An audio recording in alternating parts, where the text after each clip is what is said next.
actual cubic foot per day, right? So when we get actual cubic foot, we know the cross section over there that Mr.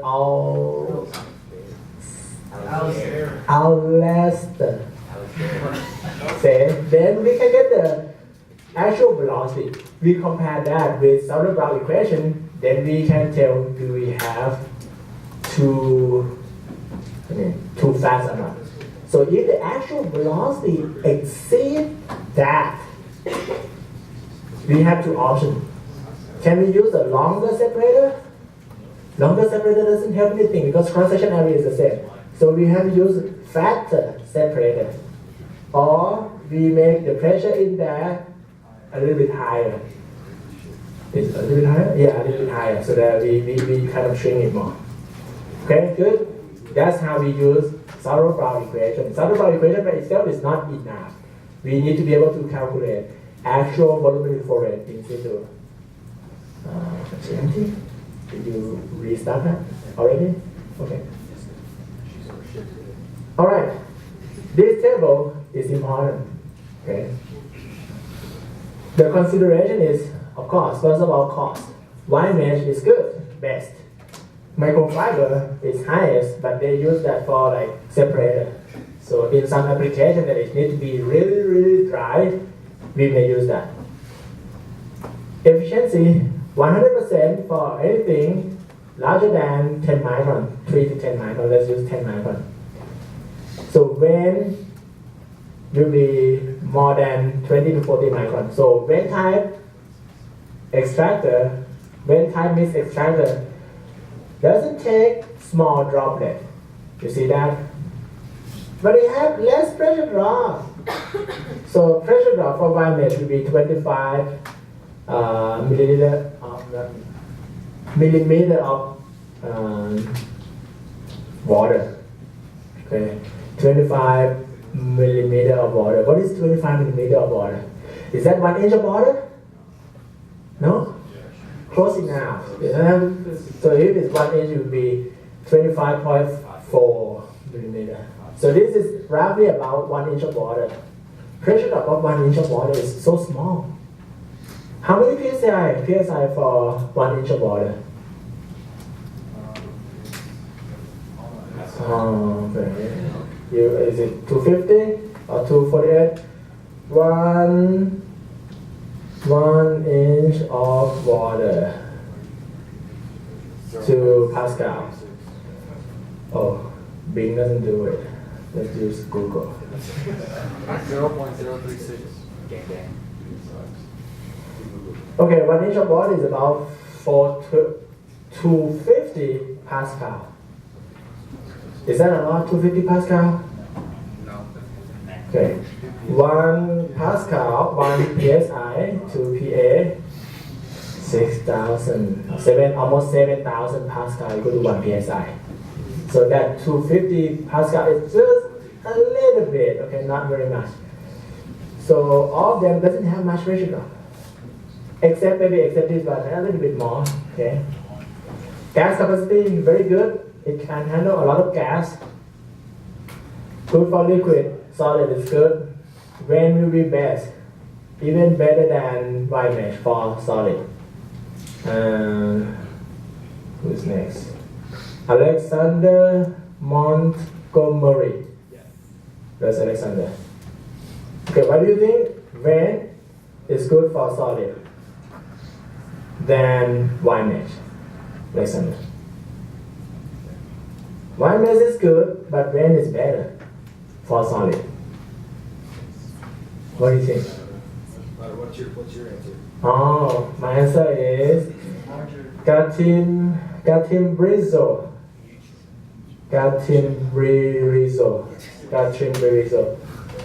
My answer is from here, you see. What do you say? It's best because of the gas capacity. Okay. So here's Angel? What? Is it more space? It's bigger than the mesh. So It's bigger than the mesh, so it doesn't really cause pressure drop. Okay, it won't get cut easily. It have a gap, right, between this shape, and that shape. Which one gonna get clogged first? White mesh, right? So it's better for this because it tends to not get clogged. It doesn't have zigzag path, so it just kind of go more or less straight. So it is more difficult to get clogged. So that's why it can handle solid better. Good? Clear enough, mister? Yes? Alright, you like it. Foamy crude. Anytime, most of the time that we have carbon dioxide, even 1 to 2%, almost always cause foam. Not good. Foam is not good. Level control problem, okay, occupy the gravity settling section. So when it occupy that lower liquid separation efficiency, foam can go to in gas outlet. Okay, we don't want foam to go into gas outlet. Foam will, if we accumulate enough foam can pass through that mist extractor and it go into the gas outlet. Okay, rule of thumb for the impact of temperature on foam, it depends. So many things can happen, okay, and you may have to do the test. Many things may depend on whether it's low API or high API. So if it's low API, increase in temperature, foaming tendency will go down. Okay? The rest you read by yourself. So you may need to actually do some kind of test. What kind of test can we do for this? Or what do you think they can do for this? They put the crude oil in here, and then you can pass the bubble through it. Or even if you shake it, you will know, okay, whether it's from foam or not. If you shake it, it doesn't form any foam, you're good. If it's from a lot of foam, maybe we need to send that to a lab for them to do a proper check. Okay? Alright. Sometimes we have paraffin problem.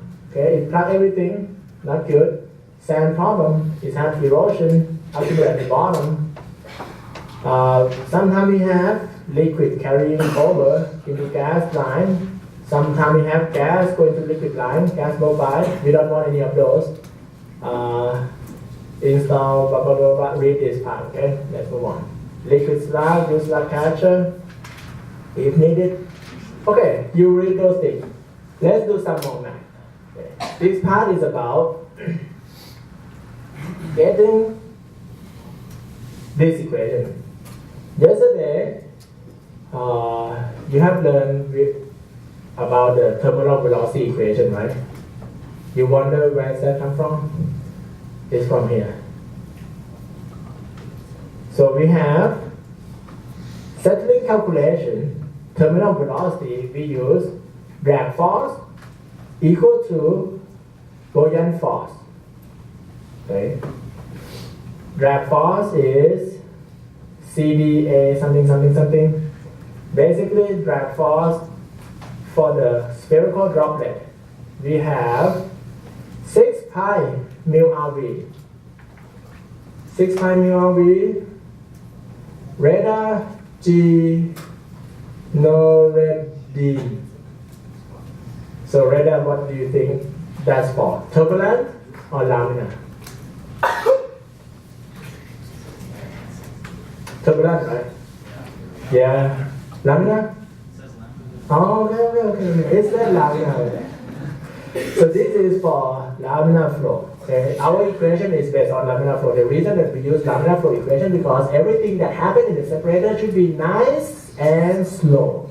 It should not have something very quick going on. So that's why we use laminar flow. So this is drag force equation. Buoyancy, how do we calculate buoyancy? The difference in the density multiplied by G multiplied by volume. 3/4 pi r cubed, that is volume of a sphere. So that r will be radius of the droplet. So we make left hand side equal to right hand side, do some math, rearrange it, do some unit conversion, and then we get that. Okay? That is for the field unit. You may use that. It's almost the same. I recommend that. Or you may do some kind of unit conversion. You get another equation for SI unit. Okay? What happens here is this. When we do the derivation, The derivation gives you just that. You see that equation? That is what you get from derivation. Provided that V is meter per second, rho is kilogram per cubic meter, mu is Pascal second, and D is meter square. D square is meter square. But those is not the unit that you will be convenient with.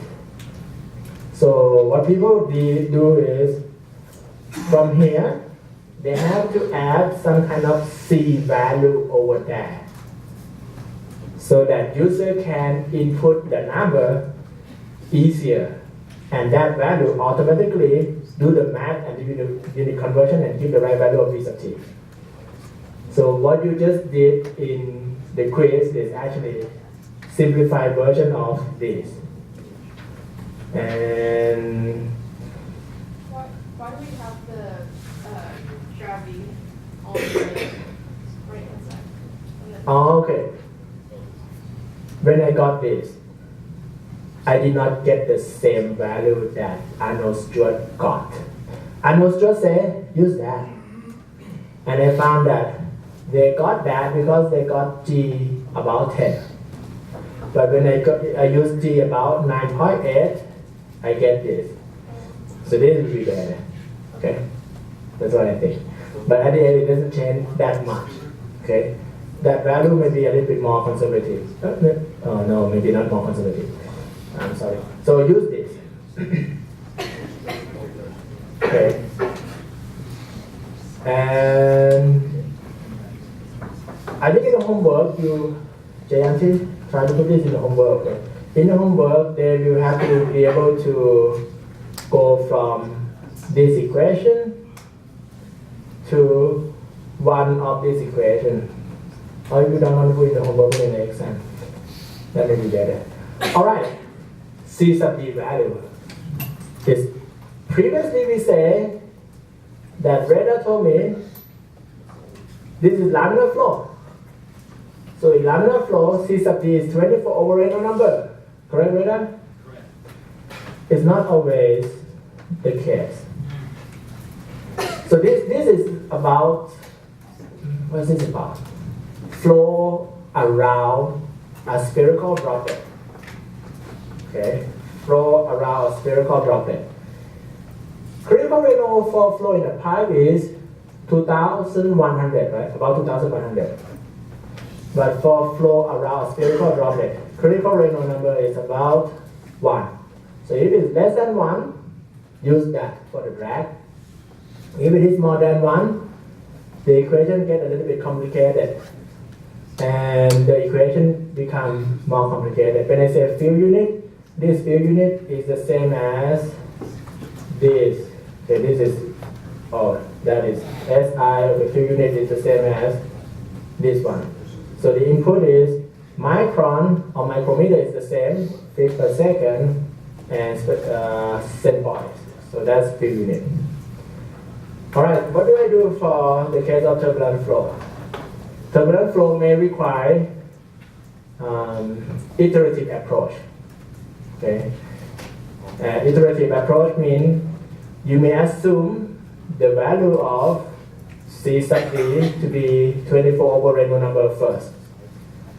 Okay, don't do anything with that term yet. Assume regular thing. Use the laminar flow equation. Use this to get velocity.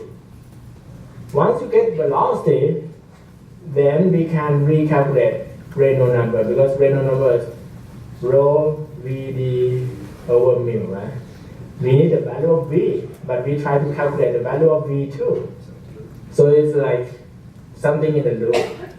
So if it is turbulent flow, we probably going to need like goal-seek or iterative approach. To do iterative approach, we use laminar flow equation first.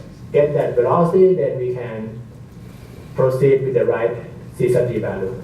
Okay, I mean this equation. So this have C sub D come from there, and that C sub D depend on velocity, Reynolds number. Previously, we don't have to worry about velocity because you see this 24 over Reynolds number. I expand it, and I can get VT nicely. But this time it's going to be Vt plus something of square root of Vt. So we don't have like explicit equation. Alright? That's maybe for later. Reynolds number formula. Okay, this is be important too. If we do in SI, that is how we do it. Coefficient of 1.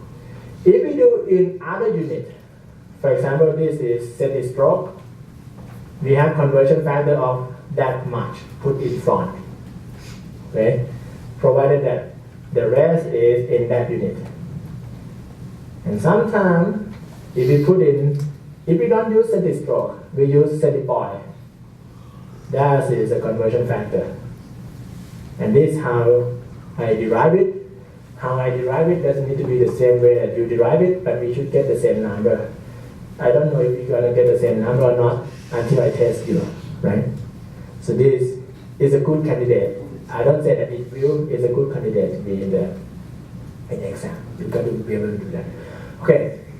When we know all the math, now we're gonna design the separator. The separator needs mixed extractor. So we remove 10 to 100 micron of the droplet first.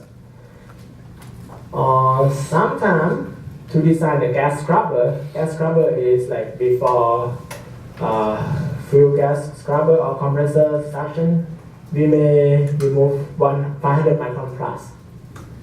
So for the oil field, 100 micron plus is okay. It's good. And mixed extractor remove 10 to 100 micron. For flat and vent scrubber, that is a number that we try to design for, that we try to remove. Flat system, we try to remove that. So tank battery, remove 100 plus micron and use mixed extractor to remove the rest. Retention time. Okay, this some separator vendor give the recommendation based on the retention time. So we have to be able to calculate retention time. Retention time is the amount of time that liquid molecule or gas, retention time of liquid is the time that liquid molecules stay inside, on average, inside the separator.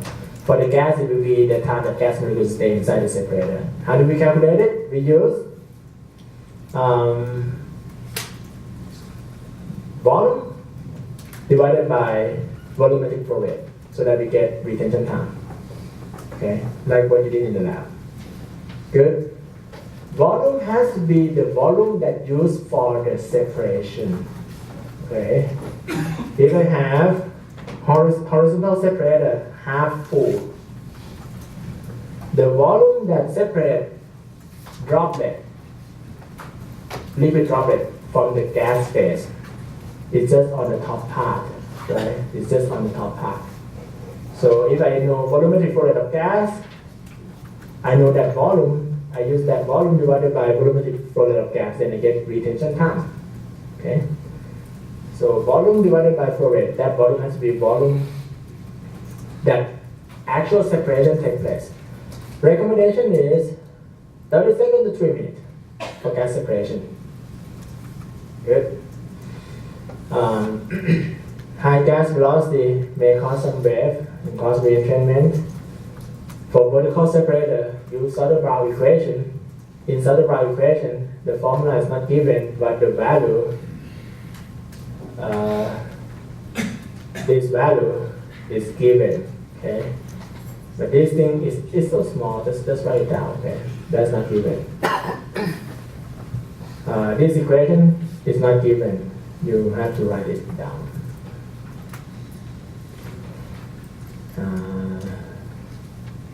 Reynolds number equation never be given. You're supposed to memorize the orders. Okay.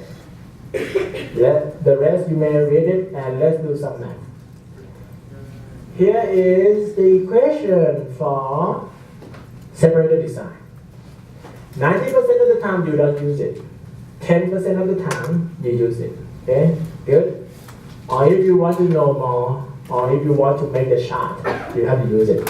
So this is for horizontal separator, half full. And this is about gas capacity. So this will tell, do we have separator that is large enough to accommodate that gas flow rate or not. This is to remove 100 plus micron. Here's the formula, and this is a parameter that we use, including the unit. You may notice something. It's not that easy to use because look, C70. What are we going to do with that?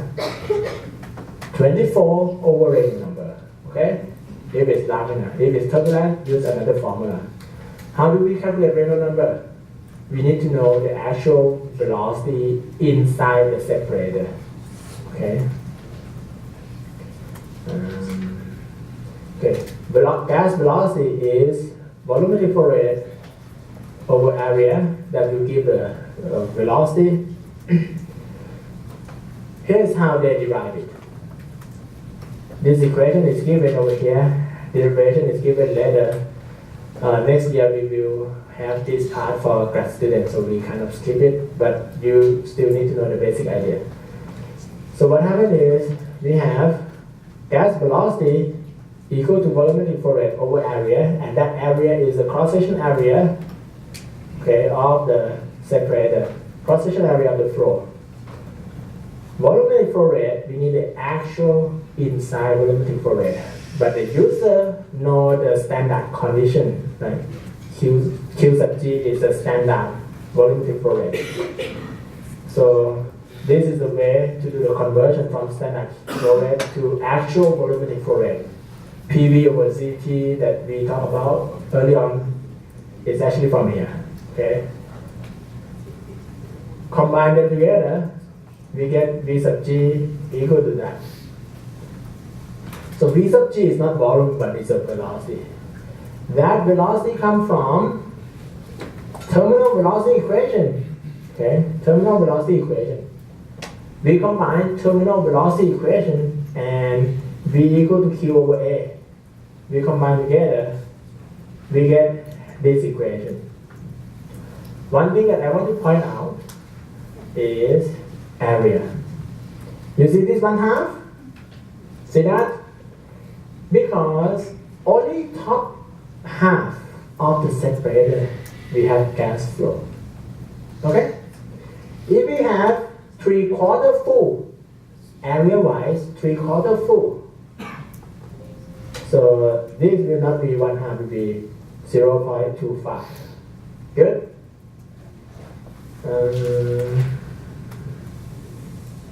Sandra, Maria, Avinya, or him, Ambo. Yes. This. Okay. From this equation, you see all this? In one case, that we operate with high level of liquid inside the separator. Do we do that at all? Is that a situation where we want to use a liquid level inside the separator very high? Do we have that situation, Sandra? No? In what case that we want the liquid level in the separator to be tall or very high? Okay, let's pass. Pass, okay, pass. Sandra and what's next to Sandra? Pedro, yes I do. Pedro, in what case do we have the liquid level in the separator very high? When you have a lot of flow Of of liquid and less flow of gas. Like in a free water knockout, maybe? In free water knockout, frequent enough, they have high level of liquid because they don't really produce much gas, it come a little bit, so we can do that, okay? You can increase the retention time without buy a new separator. Is that good? Just have to operate it at higher level. But by doing so, you reduce the retention time of gas phase. Okay? So make sure that it's good enough to handle gas. Okay, we talk about retention time, we talk about how do we derive this equation. So the assumption in this equation is it's half full. Okay, it's half full. And we use terminal velocity CP over there. Alright, that is for gas. What about liquid phase? Liquid phase, they do a little bit simple thing. We have this equation. TR is retention time, volume over flow rate, that's retention time. QL, liquid flow rate, barrel per day, D square, and L effective. Previously, we also have L effective. L effective is the length that has like separation occur. Because, look at this part. Settling time equal to length over velocity. Basically, we have length, velocity equal to length over time, right? But in this equation, settling time equal to that length over v sub g. So that length is the actual distance that the droplet has to move. So in that case, it's d over 2. So this is kind of how they derive it. L effective, without much more math. Seam to seam length, LSS is this length. Effective length is about that much. Okay? There's a formula to get it. We not reached that part yet, but okay, we will. So liquid capacity equation is this equation. And derivation is about time equal to volumetric flow rate over volume over volumetric flow rate. They do some math. At the end, they get that equation. I cannot see the length this way from the horizontal, because you have a capital D and a lowercase, and I'm just trying to see if it makes sense which one's which when you're calculating L effective. Capital T. Same in the derivation part. Where you had D over 2, it's like L effective plus D right 3 over 12 right there. This, Yeah, that lowercase d. this D. Yes. Okay, what is the unit of that? That probably inch. No, which Which length? This is for horizontal separator.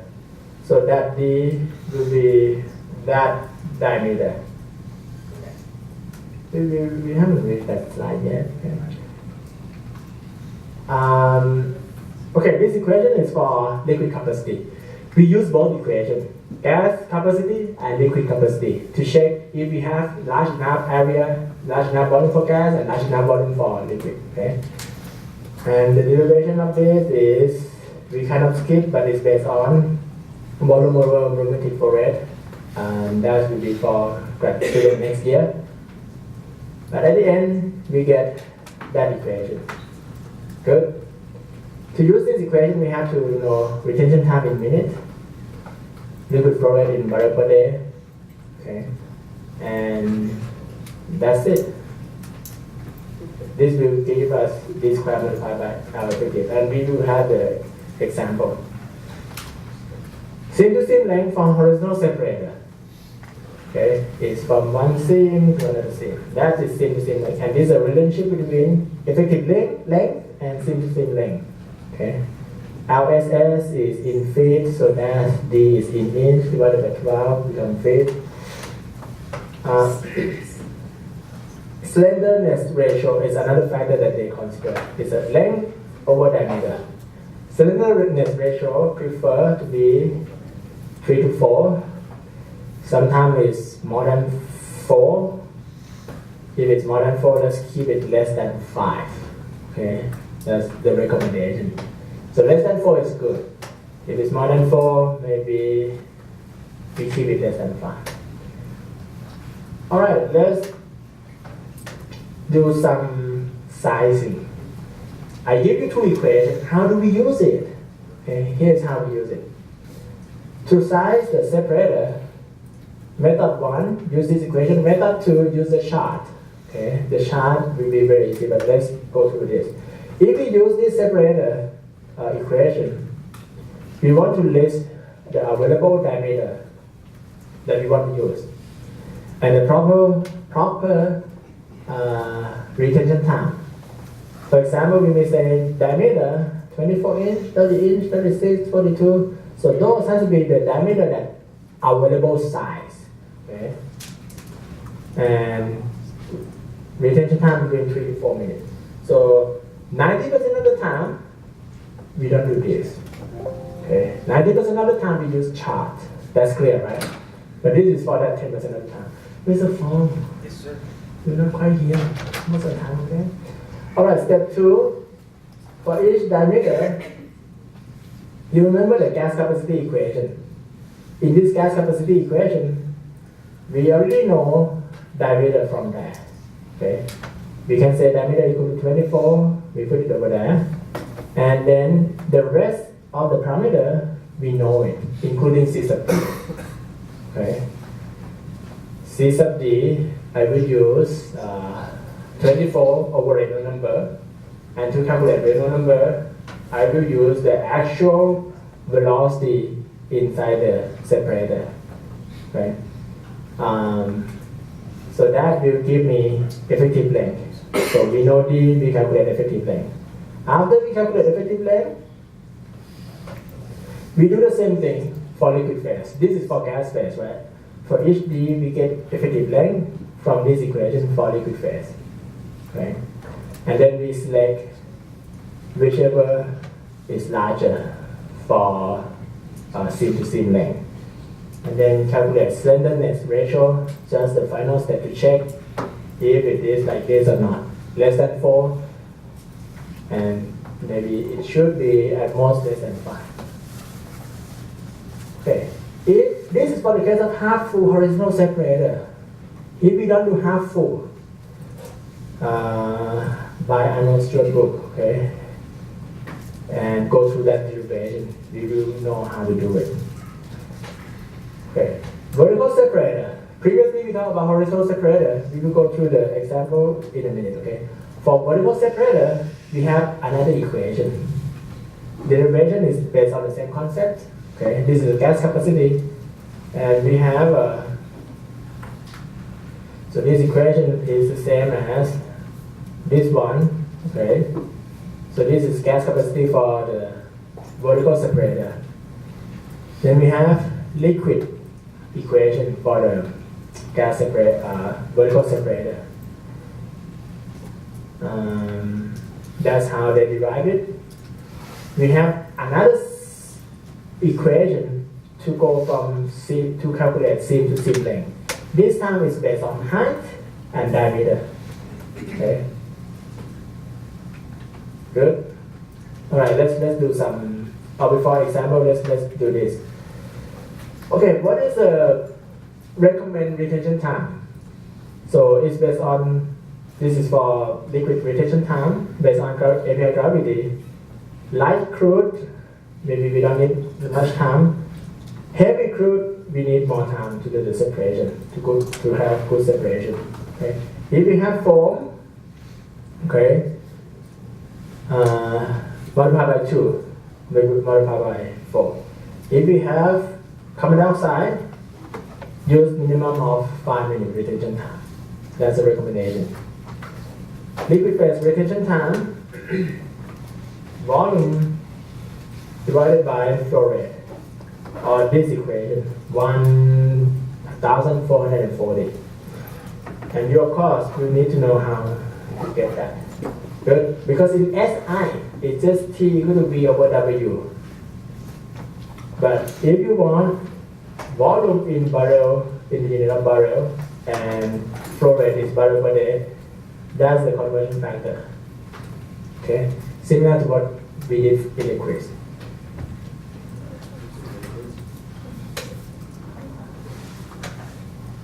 Alright.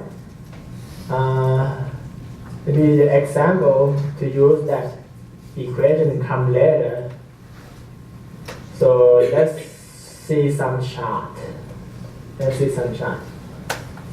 So we talk about 90% of the time, or Not, we didn't talk about that yet. We talked about 10% of the time that we have to go through those equations, or you want to design a new separator. Another 90% of the time, we just use the chart. Okay, the chart will be printed. Okay, the chart will be provided, and you have to use the right chart. How do we use it? It's really straightforward. Look at this chart. This is about gas capacity. We just have to read. Okay, gas capacity, low pressure separator. So if my operating pressure is 60 psi, and I want to select 36-inch diameter by 10 feet height, because this is a vertical separator. So that 36-inch diameter and 10 feet height, it can accommodate 6 million standard cubic foot per day. Good? So if you have flow less than 6 million standard cubic foot per day, let's say we have 3. What size do I use? Maybe I use just this size, 5 feet tall. Yeah, 5 feet tall. That's 5 feet tall. Very easy, right? Just read the chart. Have to read everything on the chart. Okay. This is for higher pressure, but still for vertical. Okay.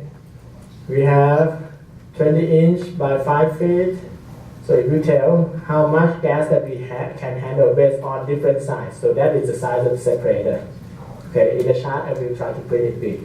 In the homework, Jayanti, print this page big so that you can actually read it. Another chart for vertical separator, different pressure range. Okay, vertical separator doesn't have much problem. Problem comes in horizontal separator because we can do 1/4 full, 1/3 full, or half full. You see that? So the way that they do, just follow the dashed line. So this is the size of diameter of 30 inch and the length of 10 feet. And the operating pressure is about 83, 84, or maybe about 90. We go up, we reach that point, we go this line. If we operate at half full, it is this line. So we go there, then we go there, and then we operate at half full already. I don't have to do anything, I just move forward. Good? But if I happen to operate at 1/3 full, so I go up a little bit and do that. If I do 1/4 full, I go up more and I do that. So this is about gas capacity. And it has to be like, make sense to you.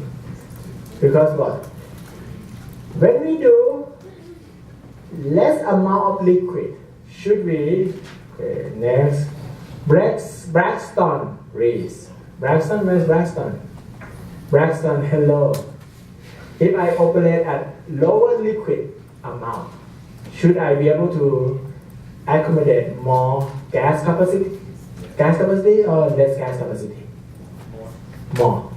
So you see this from the chart. So this, right now it makes sense, right? So when we do just 1/4 full, we can have more gas. Good? If it's go against your intuition, this means something is wrong in the chart. Alright, that's how we read horizontal chart. Same thing for this, basically just follow the dashed line. No question for the chart, right? Too easy. 90% of the time, you do just this, okay? Alright, sometimes it have a correction factor, okay? When you have capacity, depending on how much retention time you need. Sometimes, if you need 30 seconds, you may have to multiply by 2, multiply by 1, multiply by 0.5, and something. Good? That is correction factor, okay? And this is specifically for this high pressure shaft. And this is another chart for liquid capacity. Alright, the chart is, I think I have one more minute. Let's not do this study. Let's talk about the future. Okay? Who don't know where to go? You know the location, right? Yes? and you know what time you should be there, correct? You know the dress code, everything. Don't miss the field trip, please. I think I will let you go 30 seconds early, okay? How about that? Okay. See you later. Thank you very much for coming to class. I hope you enjoy. Next time we will go more about this calculation exercise. I think you guys will visit time.